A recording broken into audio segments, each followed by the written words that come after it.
Knives, drills, awls, anything mean and sharp she could think of, were grinding through bone and stirring gray matter into froth.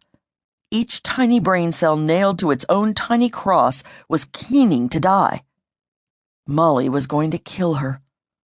Except Molly couldn't. Anna wasn't in New York City anymore. Where the fuck was she? Arizona, she remembered, or maybe Utah. At the Port Authority, she'd gotten on a Trailways bus with a suitcase and 3 paperback novels. She'd ridden this bus till all the blood in her body had vibrated down into her fanny and feet. A soldier lounging in the seats across the aisle, or a guy in khaki with a webbed belt, had pulled out his dick somewhere in one of those flat rectangular states and waved it at her. She remembered that.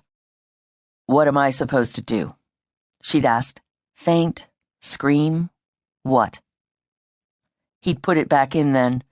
She remembered how sheepish he had looked. "Leave it out if it makes you feel better," she'd told him. He'd gotten off the bus a while later, but she'd been asleep when he did. She had stayed on the bus until it reached a point a few miles south of the middle of nowhere. Page, Arizona. Lake Powell. Glen Canyon National Recreation Area. Passed out drunk in dumb fuck Arizona. Or Utah. Shit, she muttered. Grit coated her lips and tongue. Sand. She had passed out face down in the sand. Through the misery coagulating in her cerebrum, she could vaguely see herself camping on a beach, one littered with toilet paper blooms and human feces she had to scoop out as if people were cats and she was the keeper of their litter box. Surely that was a nightmare, not memory. With an effort, she raised one eyelid. The other eyelid remained shut, nailed in place by the daggers in her skull or the surface her face was mashed against. Through the slit between her eyelids, she could see her left hand, the wedding band Zack had given her glinting dull gold, sparking with a glare so intense it threatened to slam her retina 3 inches into her brain. The movie that played every morning when she awoke began unreeling. The paper bag D'Agostino's had packed her groceries in was limp, wet with drizzle that had been falling since noon, drizzle so stagnant with the heat of July it lost the ability to form real drops.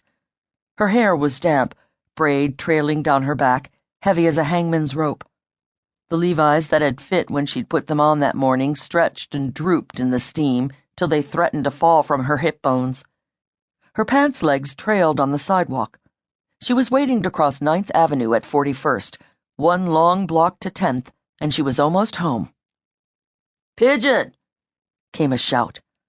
Across the avenue, Zack waved both arms over his head, making his 6'2" scarecrow physique look even taller and narrower. The drizzle and the heat plastered his dark baby-fine hair to his neck and cheeks. His glasses were askew and his clothes loose and ill-fitting. Anna thought he was the most beautiful man in Manhattan. 7 years of marriage had done nothing to dull the thrill she felt when she saw him. Fire on the soles of her feet banished the dream movie. She must have passed out with her feet in the sun. Sand, sun, outside. Was she a tourist attraction on a dung-infested beach? Turning from the glint of her wedding band, she tried to push herself up on her elbows. Sharp and grinding pain knifed through her left shoulder. The arm did not move. Her head threatened to explode, dimming the vision in her right eye. She fell to her side. The arm was broken or dislocated or badly sprained. Her head was broken or dislocated or badly hung over. Nausea, sudden and violent, spewed the contents of her stomach out.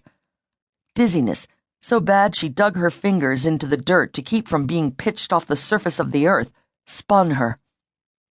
Finally, vomiting stopped. Dizziness abated. Anna stared at the mess splattered over her bare breasts, the end of her braid trailing in the muck. "I'm naked," she whispered. In front of her was a short stretch of sand, then a wall.